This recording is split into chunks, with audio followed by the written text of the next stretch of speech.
En Moselle, dans la banlieue de Metz, un homme de 45 ans est retrouvé mort chez lui. Il a reçu un coup sur le crâne qui l'a tué sur le champ. Pourtant, ce père de famille avait une vie des plus rangées.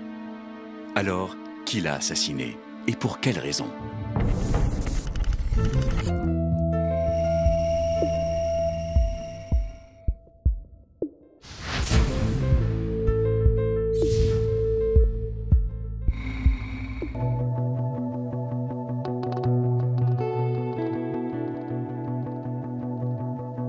Pour avoir le fin mot de cette histoire, il faut revenir 4 mois en arrière.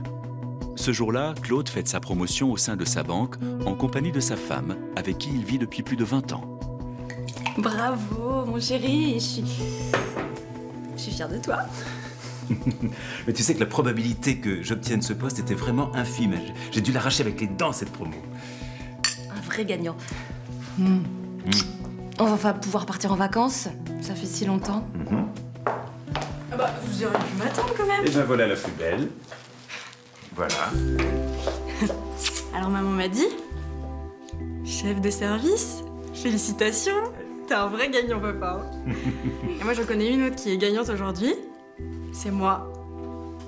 Je suis acceptée à Sciences Po. Génial. Ce soir-là, on était tous contents. Papa avait enfin eu sa promotion, moi j'étais acceptée à Sciences Po. J'en rêvais.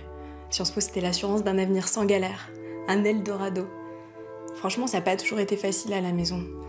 Maman cherchait du travail depuis plus d'1 an, il y avait des fins de mois qui étaient un peu compliquées. Mais là, je sentais qu'une nouvelle vie s'ouvrait à nous, une vie lumineuse. Sans activité depuis plusieurs mois, Stéphanie était dernièrement très inquiète quant à l'avenir de sa famille. Mais les bonnes nouvelles d'aujourd'hui lui offrent de nouvelles perspectives et de nouvelles envies. Allez, viens te coucher, Claude.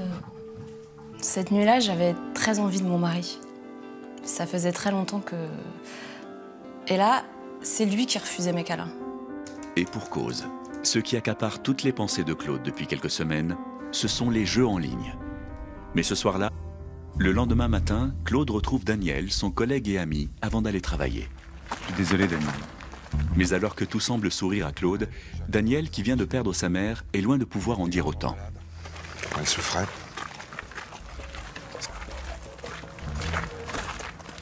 C'est incroyable. Ma mère réussit à se constituer une belle petite épargne. Beaucoup? Plus de 30 000 €. On va se partager, ma sœur et moi. 15 000 € chaque. Au fait, ils ont accepté ta demande de promotion? Les paris, ils ont refusé. Oh, les salauds! Pourtant, en informatique, c'est toi le meilleur dans la boîte, y a pas photo. Ouais. Pauvre Claude. Il devait entretenir toute la famille avec son petit salaire, c'était dur. Souvent, il m'en parlait. Plusieurs fois, il avait fait une demande de promotion. À chaque fois, on lui avait refusé. Ça me faisait de la peine pour lui. Claude, c'était un type sérieux, un travailleur et un vrai pro en informatique. Franchement, il méritait d'être chef de service. La promotion factice de Claude n'est pas son seul mensonge. Ces derniers temps, l'informaticien ne cesse de tromper son entourage. En fin de journée, avant de rentrer chez lui, il a pris pour habitude de jouer en ligne dans un fast-food sans en dire un mot à ses proches. Mais ce jour-là, il va se faire surprendre par sa fille qui l'aperçoit en rentrant de l'école. T'es pas censé être au boulot? Ah non, je termine à 19 h. Mais bon, je voulais changer de cadre, le bureau m'étouffe. Dur, tes nouveaux horaires. Qu'est-ce que tu veux, ma petite? C'est le prêt payé pour avoir un meilleur salaire. Et qu'est-ce que tu fais là sur ton ordi? Rien. Je valide des systèmes de sécurité informatique pour les comptes. Et au fait, t'as lu le journal là ce matin? Non, pourquoi, y a quoi? Bah, il parle des jeux en ligne. Et alors? Bah, maman m'a dit quand j'étais petite que t'avais été interdit au casino. T'étais accro au poker, non? Alors, c'était il y a 15 ans. Oui, mais ça t'a jamais retenté de jouer? Jamais. Mais regarde, pourtant, dans l'article, ils disent que, à cause des jeux en ligne, il y a des grands risques de rechute. Oui, mais pas moi, d'accord? Je me demandais si jouer ne manquait pas à mon père. Il m'en avait jamais parlé, c'était ma mère qui m'avait raconté. Ça avait duré plus de 5 ans. Il était comme possédé, fou. Il claquait tout l'argent, il se foutait de tout, il se foutait de maman, il se foutait de moi, alors que j'étais qu'une enfant. Alors ma mère lui a posé un ultimatum. C'était soit sa famille, soit le jeu. Bah, mon père a fait un choix. Il nous a choisis, nous. Mais alors que sa fille semble rassurée, sa mère va faire une découverte inquiétante. Claude, Je crois qu'on pirate notre compte. Regarde, il y a un virement de 2000 €.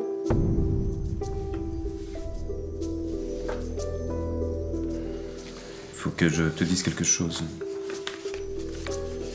J'ai prêté de l'argent à un collègue, Daniel. Pourquoi? Il en avait besoin. Son toit s'est effondré là durant la tempête, et puis avec l'hiver, il allait crever de froid. Mais Claude, on roule pas sur l'or. Daniel est un ami, il avait besoin d'aide, je l'ai aidé. Il te remboursera quand? Bientôt. 2000 €? Je trouvais ça exagéré parce que on n'était pas riches. Je trouvais que c'était de la folie. Mais Claude était si sûr de lui, et si convaincant. Je voulais pas l'emmerder avec mes doutes. Les mensonges de Claude semblent avoir aisément convaincu son épouse. Mais l'homme va-t-il être aussi persuasif avec son collègue? Daniel, tu peux me prêter de l'argent? Pourquoi faire? Stéphanie, elle a une maladie qui lui ronge les poumons. Je suis désolé, vieux. Puis la sécu, la mutuelle, ils remboursent que dalle. Comment je vais faire? T'aurais besoin de combien? 5000. 5000? 5000 €, c'était énorme pour moi. Mais sa femme était malade. Je sais ce que c'est que la maladie d'un poche. De quelqu'un qu'on aime vraiment par-dessus tout. Ma mère l'avait été durant de longs mois. S'il y avait eu un traitement possible, j'y aurais mis le prix, je vous le garantis. J'ai pas réfléchi, je lui ai fait un chèque. Mais Daniel est loin de se douter qu'avec une partie de cet argent, Claude s'est arrangé pour envoyer sa famille en vacances afin de pouvoir jouer en ligne en toute tranquillité. Ton boss, il aurait pu te filer au moins une petite semaine de congé. Les patrons sont pas reconnus pour leur bonté, ça se saurait.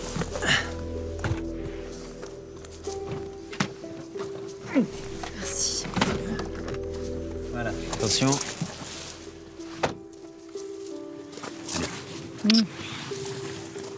Eh ben, t'embrasses pas ton papa, toi? Non, mais tu m'énerves. Tu t'en fous complètement de nous. Tu viens même pas avec nous en vacances. J'aurais vraiment adoré, mais là, je peux pas. Allez, viens, ma belle. Bon,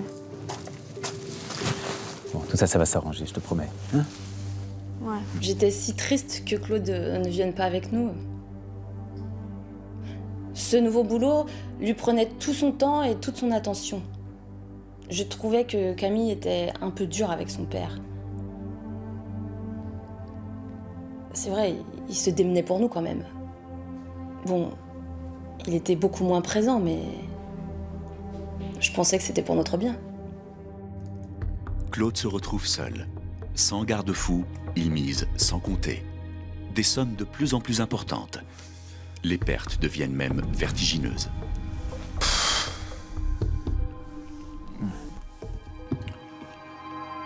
Faut que j'arrête, là. Faut que j'arrête.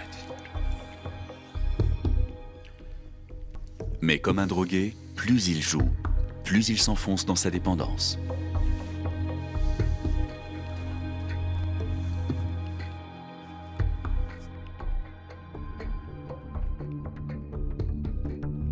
Pris dans cet engrenage, Claude en a même oublié d'aller travailler. Une absence de 3 jours qui commence à préoccuper ses collègues. Salut Claude, je m'inquiétais. Ah, salut. Qu'est-ce qui se passe? C'est Stéphanie, elle a fait une crise. J'ai dû l'emmener dans un centre en Suisse, à Genève. Je m'en sors plus. Merde. J'ai besoin d'argent, Daniel. Ce centre-là, ça coûte une blinde. Qu'est-ce que tu veux que je fasse? Je vais pas te filer tout l'héritage de ma mère. Je t'en supplie. Avec ma situation de merde, là, ma banque veut pas que j'emprunte. Oui, j'ai mon devoir faire. Et je t'ai déjà prêté 5000 €. Mais j'ai besoin d'argent, je te le rembourserai, c'est bon. Je peux pas, Claude.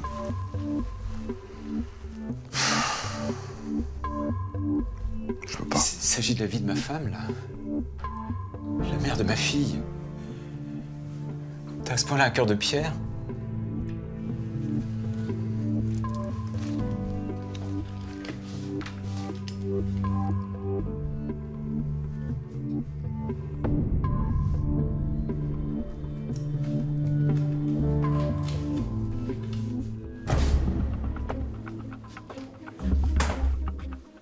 T'es pas en train de me mentir, là, rassure-moi. Qu'est-ce que tu racontes?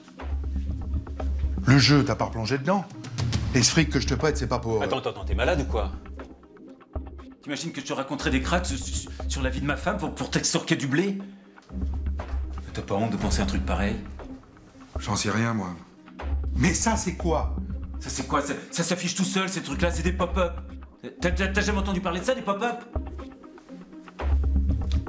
Bon, écoute, si t'as pas confiance, tu le gardes ton fric, d'accord? Tu le gardes. Ok. Tiens. Tu me le rends quand tu peux. Une fois, on en avait parlé de sa dépendance au jeu, il y a des années. C'est une blessure encore béante. On n'en avait jamais reparlé. J'osais pas, par pudeur sans doute. Mais là, quand j'ai vu ce site de jeux en ligne, mon sang n'a fait qu'un tour. J'étais en train de lui filer presque tout l'héritage de ma mère. Alors je me posais les questions. Mais en même temps, je me disais, c'était pas possible. Claude était un ami. Il pouvait pas me manipuler à ce point, avec des mensonges si répugnants. Pendant toutes les vacances de sa fille et de sa femme, Claude a joué tout l'argent de son collègue. Et ses pertes ont eu des répercussions directes sur sa famille.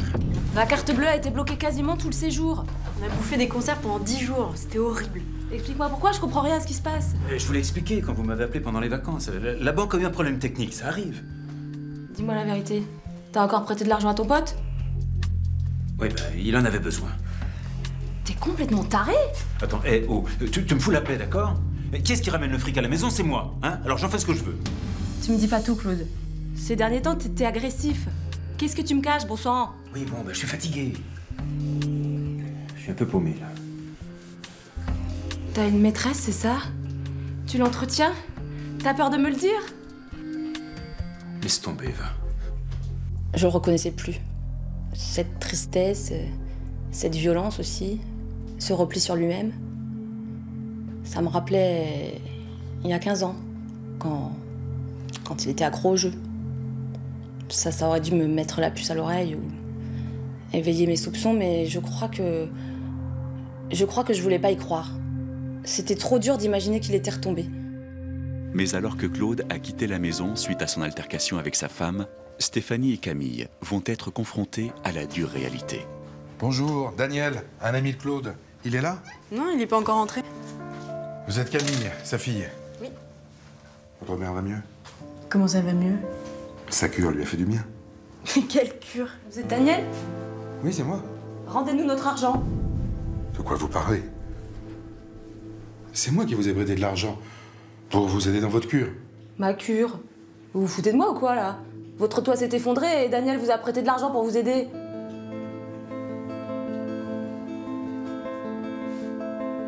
Je m'en doutais. Claude nous a menti, à vous comme à moi. Et je crois savoir pourquoi. J'ai bien cru que j'allais avoir une attaque. 10 000 €. Il lui avait prêté 10 000 €, vous vous rendez compte? Et lui qui nous faisait croire que tout marchait à fond pour lui au boulot, tu parles. C'était pour se justifier qu'il rentrait tard, oui. Au lieu de bosser, il jouait. Face à ces terribles révélations, lorsque Stéphanie verra son mari, comment va-t-elle réagir?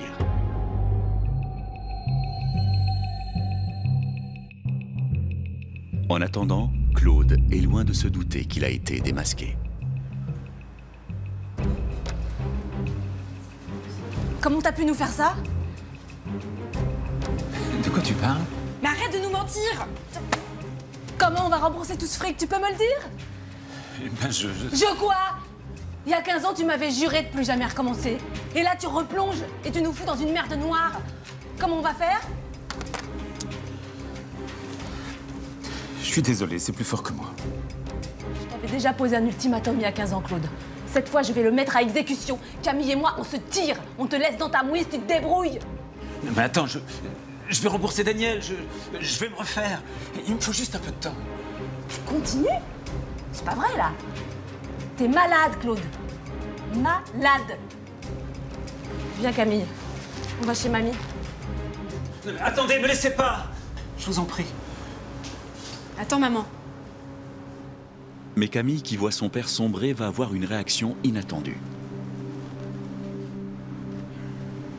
Tu sais, papa, j'ai eu ma bourse de 10 000 €. Je te donne la moitié si tu te soignes.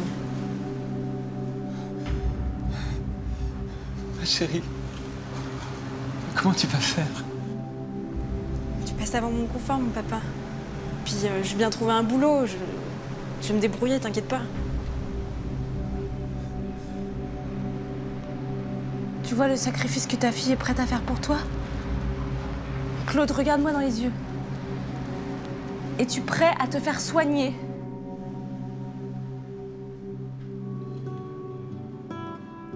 J'étais prête à me sacrifier pour mon petit papounet, que tout redevienne comme avant.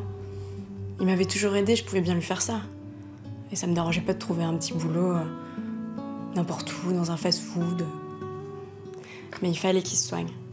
Je voulais pas que ce sacrifice serve à rien. Quelques semaines plus tard, grâce à ses séances hebdomadaires chez le psychologue, Claude semble s'être assagi, même si tous ses problèmes sont loin d'être réglés. C'est l'héritage de ma mère, l'épargne de toute une vie. Attends, tous les matins, tu me répètes le même bordel, là. Je te rembourse comme je peux.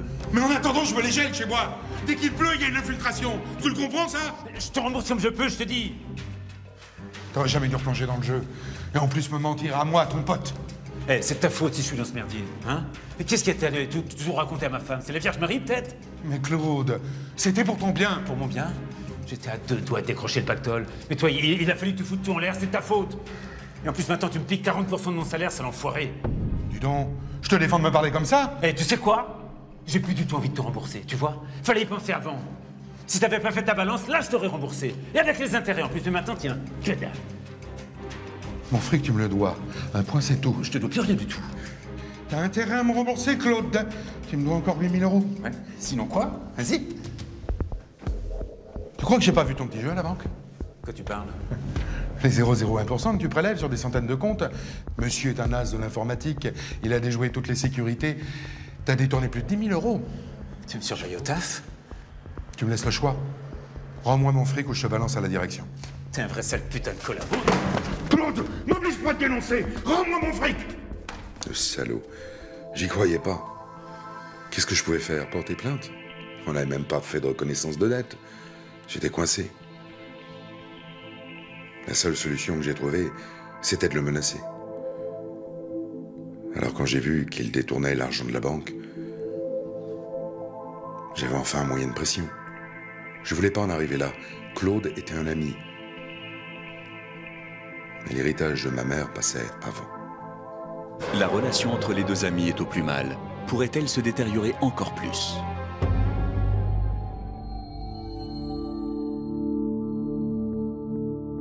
Quelques jours après l'incident avec Daniel, c'est au tour de Camille d'être déçue par l'attitude de son père. Allô, maman? C'est horrible. Papa, il a recommencé à nous mentir. Quand les psys m'ont dit que mon père n'était pas venu au centre depuis plus d'1 mois, c'est comme si j'avais reçu un coup de poignard en plein cœur. Comment il avait pu me faire ça?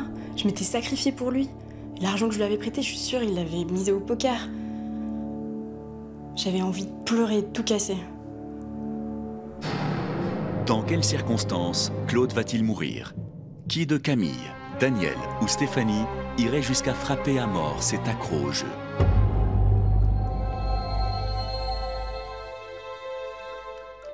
Suite à l'appel de sa fille, Stéphanie a fouillé dans les papiers de son mari. Et elle a trouvé une lettre de licenciement pour faute lourde. Comment il a pu me faire ça? C'est pas tout, ma puce. Lis ça.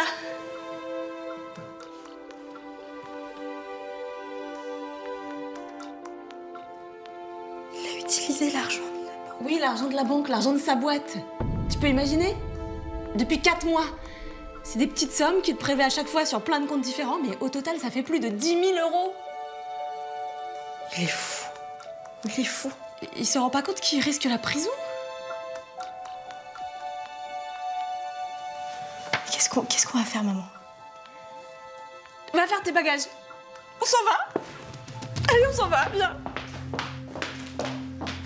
Je pouvais plus rien faire pour l'homme que j'aimais.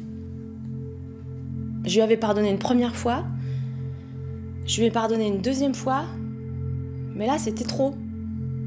Beaucoup trop. Quelques minutes après que sa femme ait décidé de quitter la maison, Claude arrive. Et emporté par sa folie, il ne se rend même pas compte que ses mensonges ne trompent plus personne.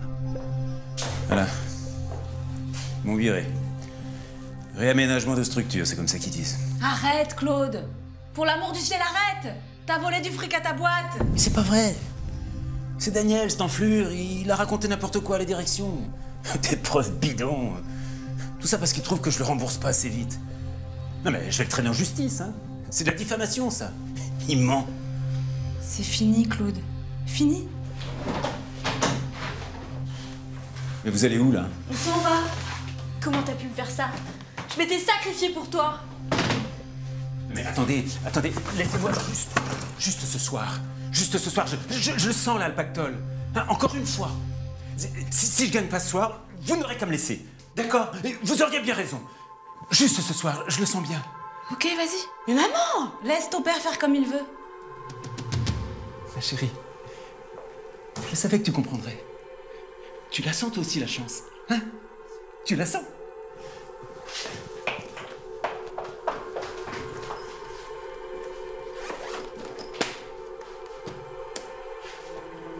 Claude est persuadé qu'il va se refaire et que sa femme enfin le comprend.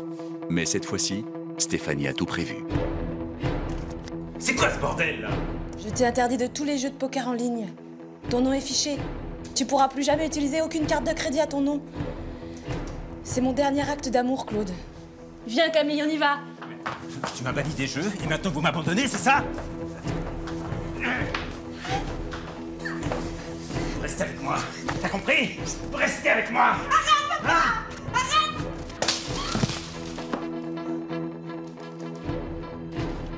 Victime d'un traumatisme crânien, Claude meurt sur le coup.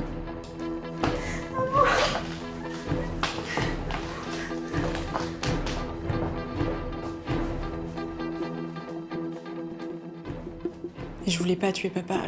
Je voulais juste stopper la folie du type qui avait pris sa place. Mais ce jour-là, je l'ai pas reconnu. C'était un autre homme. C'est dur à dire, mais je pense que si je l'avais pas arrêté, il aurait tué maman. Et tout ça à cause de quoi? À cause d'un jeu. C'est horrible. Il n'y a pas un jour où je pense pas à lui. À nous. Et à ce qu'on était. Une famille heureuse. Ma pauvre petite fille. Vivre avec cette culpabilité. Elle n'avait pas le choix. Il faut qu'elle se reconstruise maintenant. Je serai là. À ses côtés pour qu'elle comprenne qu'elle n'est pas responsable. Le seul responsable, c'est le jeu. Claude était possédé. On croit toujours que des histoires comme ça n'arrivent qu'aux autres. Aujourd'hui, avec le recul, je m'en veux. J'aurais dû comprendre plus tôt. Il y avait des signes qu'un véritable ami aurait dû voir. En lui prêtant de l'argent, finalement, je lui ai pas rendu service. Jugée pour coups et blessures ayant entraîné la mort sans intention de la donner, Camille sera acquittée, la cour d'assises ayant estimé qu'elle avait agi par légitime défense. Aujourd'hui, la jeune femme se reconstruit comme elle peut à Paris, où elle étudie à Sciences Po. Après avoir vendu la maison, Stéphanie a réussi à rembourser la dette de son mari auprès de Daniel. Elle a suivi sa fille en région parisienne pour mieux l'aider à retrouver le goût de vivre.